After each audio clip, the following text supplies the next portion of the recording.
गुप्त नवरात्रि की आप सभी को शुभकामनाएं। माता रानी आ गई हैं आपके दुख, तकलीफ, रोग, कष्ट, संकट, पीड़ा का निदान करने। आप सभी को विशेष तौर पर लाल चूड़ी और स्वास्तिक का उपाय अपने घर पर करना है ताकि जीवन समृद्ध हो और खुशियां बनी रहे। आपके मनचाहा विवाह नहीं हो रहा है, पुत्र रत्न की प्राप्ति की इच्छा है, या आपके बच्चे का ट्रांसफर, प्रतियोगी परीक्षा या पढ़ाई में मन नहीं लगे, तो यह उपाय आपके भाग्य की रेखाओं को प्रबल कर सकता है। कहा जाता है साल भर में 2 प्रत्यक्ष नवरात्रि आती हैं और 2 गुप्त स्वरूप में रहती हैं। जो यह महीने की आषाढ़ महीने की जो नवरात्रि होती है ना, वह अपने आप में अद्भुत होती है। कहा जाता है इन दिनों गुप्त तरीके से अर्थात चुपचाप माता रानी को रिझा लिया जाए, मना लिया जाए, उनके निमित्त कोई सरल से कार्य कर लिए जाए ना, तो चमत्कार खुली आंखों से देखने समझने को मिलता है। कब कैसे इन उपायों को करें, ध्यान से सुने और अंत तक वीडियो में बने रहें। यह उपाय आप कभी भी किसी भी दिन कर सकते हैं, कोई आवश्यक नहीं है कि आज ही आप करें। कहने का अर्थ है जैसे समय नहीं मिल पाता है या कोई मासिक धर्म की स्थिति रहती है, सूतक पातक की स्थिति रहती है, तो जब भी समय मिले उसी दिन आप कर लीजिएगा। पहला उपाय तो आपको स्वास्तिक का बताना चाहूँगी, उसके बाद लाल चूड़ी का उपाय है और लाल फूल का उपाय है जो आप बड़े सरलतम तरीके से कर सकते हैं। बहुत शुभ फलों की प्राप्ति होगी। कमेंट्स में हर हर महादेव या जय माता दी लिखना ना भूलें। दोनों शक्ति स्वरूपा हैं, अर्थात महादेव और माता रानी दोनों जो है अर्धांग हैं। तो ऐसे में महादेव की आराधना से माता रानी प्रसन्न है और माता रानी की आराधना से महादेव प्रसन्न है, तो चमत्कार होना ही है। तो आप सभी को लेना है उपाय करने के लिए हल्दी। हल्दी माता रानी को प्रिय वस्तु है और अपने आप में बहुत विशेष जानी जाती है। तो हल्दी आपको लेनी है, जो सूखे स्वरूप में हल्दी होती है ना, जिसे हम मसालों के रूप में प्रयोग में लेते हैं, वही हल्दी लेनी है और उसमें मिला लेना है थोड़ा सा गंगाजल और हल्दी को एक उसमें मिक्स कर लेना है, या आप अपने घर के मटके से पानी भी ले सकते हैं ताकि पितरों का भी आशीर्वाद हो जाए। तो आपकी इच्छा है, आप गंगाजल और मटके का जल दोनों को मिक्स कर सकते हैं या गंगाजल ले सकते हैं, इच्छा आपकी है, कहने का अर्थ है। आप सभी को अपने घर के मंदिर में जहाँ पर माता रानी विराजमान है, सबसे पहले वहाँ पर एक लंबी बत्ती का घी का दीपक लगाना है और प्रार्थना करनी है कि हे माता रानी, आपके गुप्त नवरात्रि में मैं कुछ विशेष नहीं कर सकती हूँ, परंतु आपके आगमन के लिए आपका मेरे घर में पूर्ण रूप से प्रवेश हो और मेरे परिवार में बरकत हो, समृद्धि हो, खुशियां बनी रहे, ऐसी प्रार्थना करते हुए आप सभी को सबसे पहले माता रानी को हल्दी का तिलक लगाना है। जो फोटो प्रतिमा है उसमें हल्दी का माता रानी को सबसे पहले माता रानी के कोई सरल से मंत्र का स्मरण करते हुए आप सभी तिलक लगा दीजिए माता रानी को। उसके बाद माता रानी के जो चरण हैं उन पर भी हल्दी लगा लीजिए। आप जानते होंगे हल्दी शुभता के रूप में जानी जाती है, जो कि परिवार में समृद्धि भरने का कार्य करती है। तो हल्दी आपने माता रानी के चरणों में लगा दी, माता रानी के मस्तक पर लगा दी। उसके बाद आप सभी को यही हल्दी थोड़ा सा अपने साथ उसी उंगली से निकालनी है, अर्थात जैसे चरणों में लगाएंगे तो ज़्यादा ही लगाएंगे, तो वह थोड़ा सा एक चुटकी आप अपने जो कटोरी में आपने हल्दी घोल रखी है उसमें मिक्स कर लीजिए। अब सबसे पहले आप सभी माता रानी का स्मरण ध्यान करते हुए श्री शिवाय नमस्तुभ्यम कहते हुए, श्री अर्थात मेरी माता रानी, शिवाय अर्थात मेरे महादेव।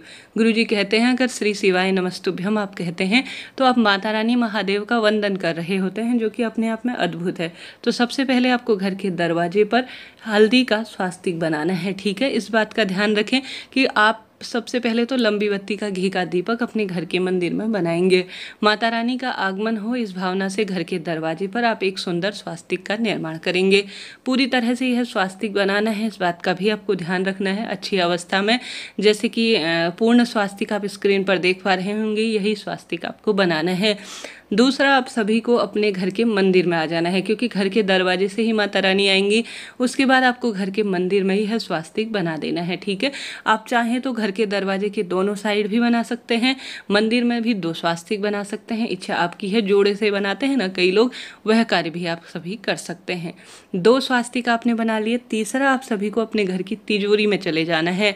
तिजोरी में धन लक्ष्मी का आगमन होता है, वैभव लक्ष्मी का आगमन होता है और पैसा अच्छी जगह खर्च होता है। अगर किसी शुभ मौके में अगर घर की जो तिजोरी होती है उसमें स्वास्तिक बनाया जाता है, तो आपको क्या करना है, घर की तिजोरी में एक सुंदर स्वास्तिक का निर्माण कर लेना है।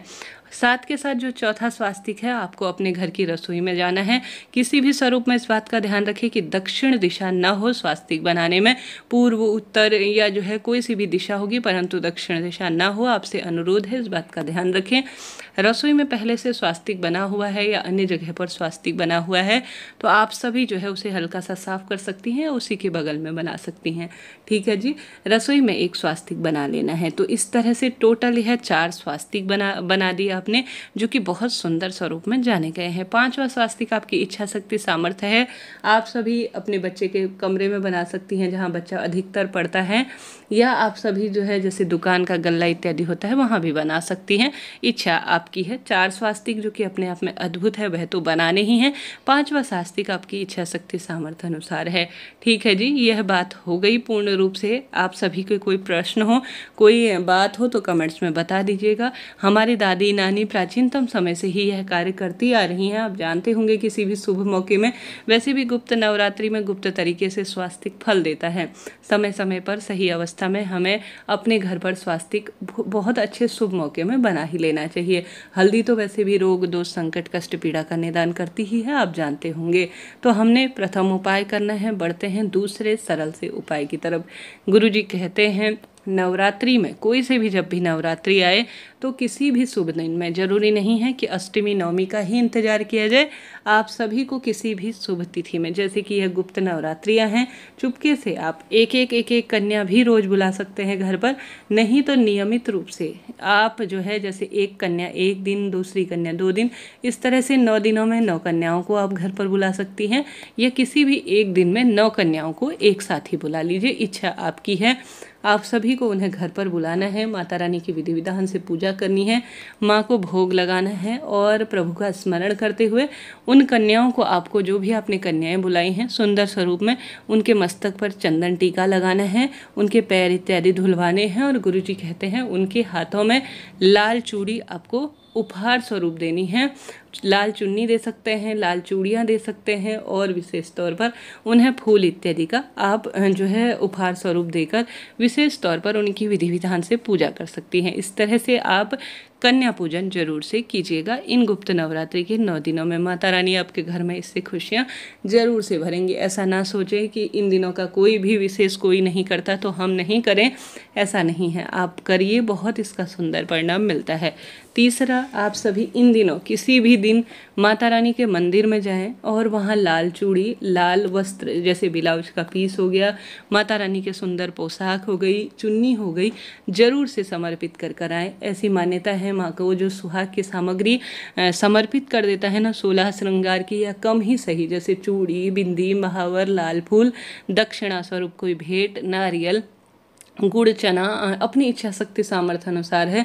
जैसे चने, बताशे, पान का भोग माँ को प्रिय है, तो इनमें से कोई भी वस्तु अपने क्षमता सामर्थ्य अनुसार, जैसा गुरुजी ने कहा है, आपको लाल रंग की चूड़ी, लाल रंग का फूल माता रानी को समर्पित कर आना है। गुरुजी ने तो इतना ही कहा है, परंतु आपकी इच्छा शक्ति सामर्थ्य है, आप इससे ज़्यादा भी माँ को भेंट स्वरूप समर्पित कर आ सकते हैं। माता रानी के दरबार में अपनी हाजिरी लगाएं। आप ध्वजा अर्थात जो पताका होता है वह भी माता रानी के मंदिर में इन गुप्त नवरात्रि के 9 दिनों में सुहाग की सामग्री सहित समर्पित कर आते हैं, तो बहुत लाभ होता है जी। जब भी समय मिले किसी भी शुभ तिथि में करिएगा। बहुत इसका अपना एक प्रत्यक्ष और अप्रत्यक्ष ग्रहों की चाल ढाल में इसका असर पड़ता है, और लाभ ही इसका किसी न किसी स्वरूप में मिलता ही है। जय माता दी। हर हर महादेव।